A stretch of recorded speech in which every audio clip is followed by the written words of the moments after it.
mba ianao efa ho tantaray ao moa ny mianatra lalàna sanatreny bava tsy mba mianatra dalàna ao koa ny mianatra ny biby misy afidy malagasy zay dia hianatra skidy akorô no mianatra ho mpamboly miasa botsy ariva no fandoana devoly kakakakanao am sera master zay mpampianatra taloha kakakakanao am mpapakafiteraka am safosafolo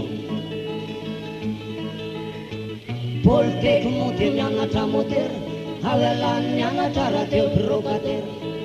médecine dia mianatra ny areta any sociologie ny vahoaky zay boreta ao ny économie mianatra ny toekareta ao ialany mianatra mangorona areta fa ny histoire ny tantara-pirenena tena nivoarana sy ty tanindrazana ny sasa malagasy tanteraka misy tsisy baikipitolomana ny ady ataratasy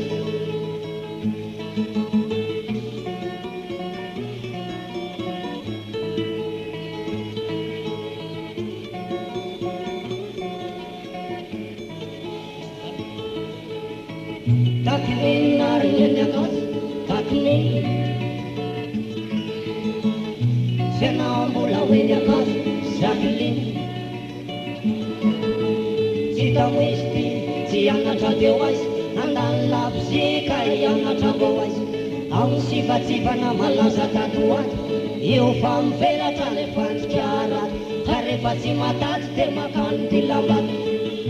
tsy zay rehetra mianatra sy diplôme dia ho lasa PDG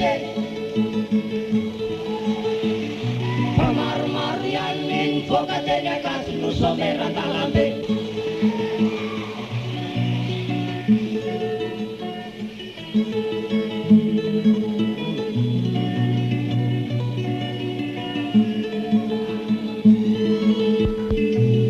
inona niady anao raha mivoaka avy eny ambohitsaina aloalikany ranombary tsy aleo velery mba tantaraina raha sendra tafavoaka ianao avy eny ambohitsaina ny diplôme ray no miteraka tsy saina raha mitatikiana ka hiasa eto amintsika tsy mba diplôma fa dia kara politika na ny zavatra ny anarana siansy na fisika ny zavatra ny anarana velety moa ny rasy no dia tsy ahitanakana sany diplôma misy diplôma gasy raina diplôma nandra